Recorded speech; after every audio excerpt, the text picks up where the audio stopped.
지난주 문재인 대통령이 국무총리와 함께 5개 부처에 대한 개각을 동시에 단행했습니다. 4.7 재보궐선거가 끝나고 민심을 확인한 청와대가 남은 1년여의 임기를 마무리하기 위해 인적 쇄신에 나섰다라는 평가입니다. 새 국무총리 후보에는 김부겸 전 행정안전부 장관을 발탁했고 LH 땅 투기 의혹으로 변창흠 장관이 불명예 퇴진한 국토부 장관 자리에는 노형욱 전 국무조정실장을 지명했습니다. 이 밖에도 산업통상자원부, 과학기술정보통신부 등 경제 관련 부처들이 대거 새로운 수장을 맞이하게 됐는데요.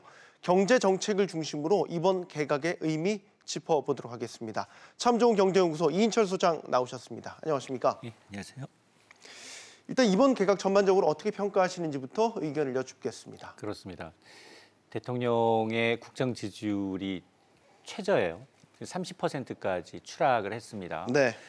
그동안 사실은 장관 임명은 주로 캠코더 이제 출신이었어요. 네. 캠프 출신, 코드 인사, 여기에다가 더불어민주당 위주의 이제 인용 직원들을 이제 개편을 해왔는데, 그러나 이번에 국무총리를 비롯한 5개 부처 장관 그리고 청와대 참모진까지 개편을 했는데, 임기 말 국정 안정에 방점을 둔 전문가 관료 위주의 인사다라는 평가를 받고 있는데요.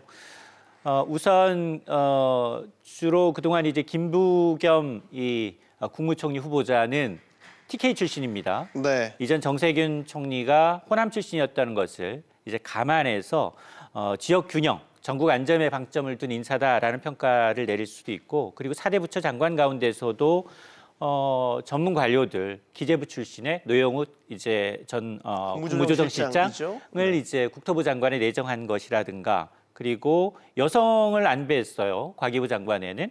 여기에다가 그리고 해수부는 오히려 차관을 장관으로 격상했습니다. 네. 자, 이런 걸 보게 되면 그동안 사실은 그 인사청문회 과정에서 국회의 동의 절차를 거쳐야 하지만 청문회 보고서 없이 대통령이 직권으로 직접 임명장을 주는 경우가 많아왔는데, 네. 적어도 남은 1년 동안 이번 선거를 통해서 나타난 민심을 받아들여서 소통과 좀 화합하려고 하는, 그리고 여야 의견을 좀 들어보려고 하는 그런 의중이 편중된 이제 인사가 아닌가라는 생각이 듭니다. 네. 그 국무총리를 일단 제외하고요. 부처 장관 중에서 가장 관심을 받는 자리는 역시 국토교통부 장관이었습니다. 변창흠 전 장관이 되겠죠. 109일 만에 불명예스럽게 물러났기 때문인데, 변 장관의 109일 어떻게 평가하십니까? 현 정부 들어서 25번의 부동산 대책을 내놨어요. 그동안은 이제 투기 억제, 수요를 억제하는 부분, 그리고 다주택자에 대해서 세금을 통해서 대출을 통해서 규제하는 부분에 초점이 맞춰져 있다면, 한두 번 정도가 사실 공급 쪽에, 공급 확대 쪽으로 이제 좀 선회했는데, 주로 골자가 뭐 이사 대책을 포함해서 3기 신도시 건설이었습니다. 자, 이걸 이제 공공주도로 해서 3기 신도시 건설, 특히나 재건축, 재개발을 좀 활성화하면서 충분히 수도권 내에서도 공급을 확대할 수 있다라는 지론을 펴면서, 사실은 이사 대책 발표 이후에 조금 수도권뿐 아니라 서울의 상승폭은 좀 둔화되면서 시장이 조금 안정되는 듯한 이 평가를 받고 있거든요. 표면적으로는. 네. 자, 그럼에도 불구하고 사실은 나름대로 시장 안정에 기여했지만 장관 지명 전후로 너무 많은 구설수에 올랐어요. 네. SH 사장 시절에 일어났던 구의역 스크린 사고 사망 사건에 대해서도 굉장히 좀 피해자를 오히려 사고의 책임을 사망한 직원의 책임으로 돌리는 듯한 그런 발언을 냈었고요.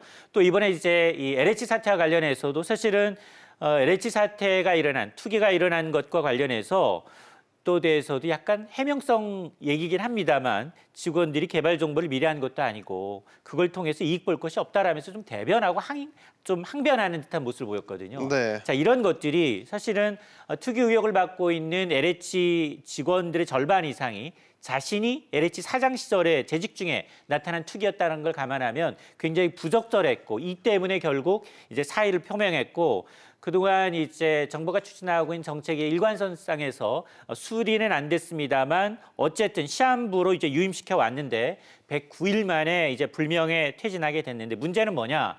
지금 LSH 사태에 대한 수사가 지금 진행 중에 있습니다. 네. 수사 결과에 따라서 전임 LH 최고 수장으로서 책임을 져야 할 수 있는 상황이거든요. 네. 자, 그러다 보니까 다시 한번 소환될 가능성도 배제할 수 없는 상황입니다. 네. 변 전 장관 후임으로 이제 노형욱 전 국무조정실장이 지명된 상태입니다.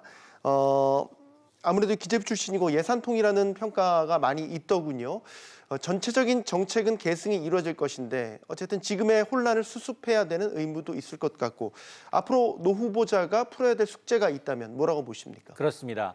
기재부 전통 관료 출신이고요. 기재부가 매년 이제 닮고 싶은 상사를 뽑는데 네. 그에 뽑힐 정도로 굉장히 내부에서도 신망을 받고 있는 인물 맞습니다. 네. 말씀하신 것처럼 예산과 이제 세제 전문가여서 세대 측면에서 특히나 보유세 강화 정책 기조는 유지될 가능성이 굉장히 높다.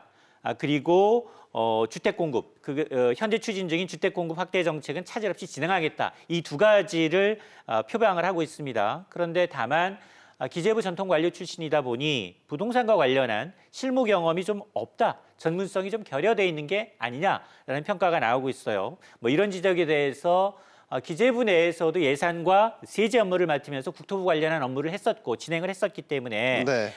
국민들이 뭘 바라고 있는지 잘 알고 있다라고 답변을 하고 있는데요. 저는 개인적으로 더 들은 것이 아는 놈이 더 무섭다. 우리 LH 사태 봤잖아요. 네. 자, 그것이 세무 전문가예요. 이번 보궐선거에 나타난 표심은 현 정부 정책에 대한 부동산 정책에 대한 어떤 반사이익이 굉장히 컸다라고 한다면 투기 수요율 군절과 다주택자 세금 강화 여기에다가 집값 급등으로 인한 주거 사다리가 망가졌다라는 점을 간과했거든요. 네. 특히나 전국의 공시가격이 매년 많이 올랐어요. 서울은 3년 연속 두 자릿수입니다. 네. 전국 평균 올해는 19%를 넘고 있습니다.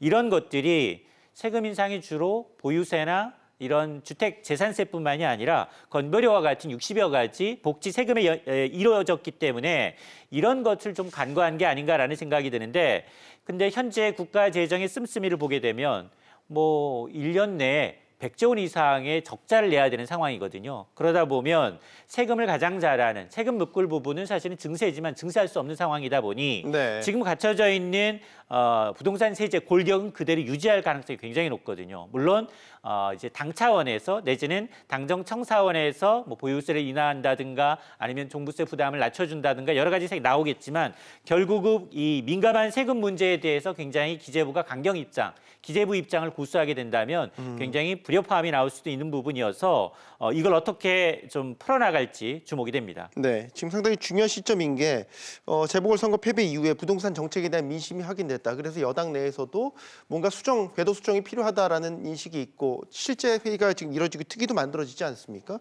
거기다가 오세훈 서울시장이 부임한 이후에 계속해서 강경 목소리를 내고 있고요. 또 어제 보면 5개 야당 출신들의 5개 지방 광역 단체장들이 공시가격 동결을 요구하고 나섰단 말이죠. 뭔가 부동산 정책에 있어서는 굉장히 큰 어떤 그 분기점이 아닌가라는 생각이 들게 되는데요. 왜 부동산이냐? 아마 내년 대선의 최대 이슈도 부동산이 될 가능성이 높습니다. 네. 근데 부동산은 모든 사람들이 이해관계가 엇갈려 있어요.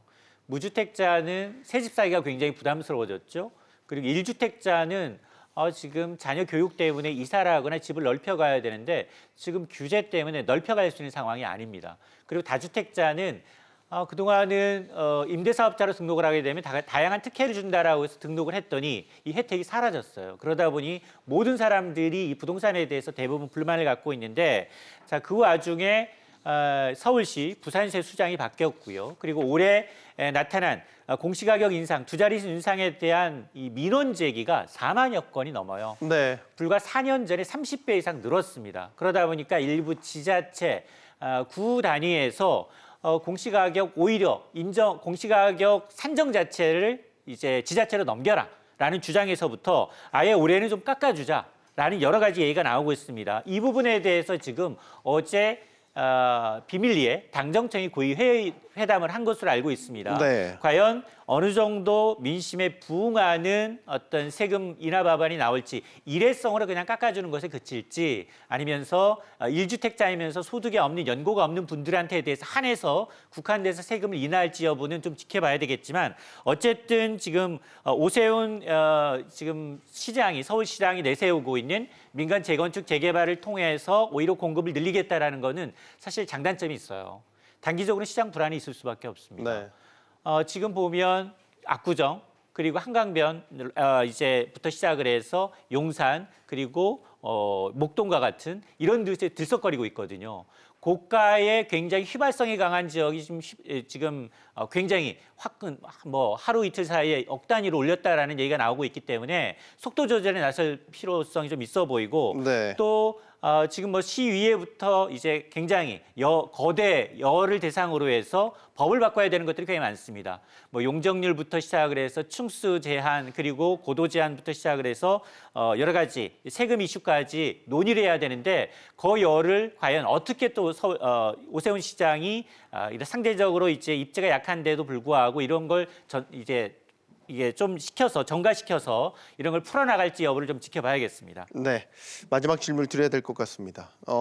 부동산 정책을 뛰어넘어서요. 경제 전반에 대한 정책 변화가 어떤 식으로 일어날 것인지 어떻게 보면 남은 임기 동안 큰 폭의 개각은 이번이 마지막이라고 보여지기 때문에 경제 정책에 대한 궤도 수정 혹은 유지되면서 승계를 하면서 어떤 식의 보완책들이 나올 것인지 이 부분에 대한 질문을 마지막으로 짧게 답변 부탁드립니다. 맞습니다.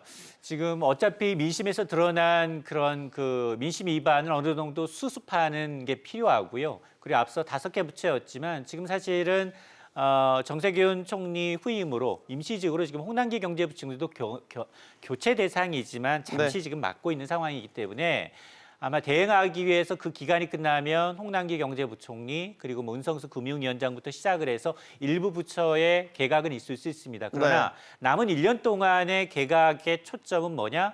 민심 위반을 얼마나 막고 그다음에 이 부동산에서 드러난 이런 지금까지 현 정부의 독단적인 정책에 대해서 어느 정도 세금 이슈며 대출 규제 이슈며 이걸 풀어갈 것인가 있거든요.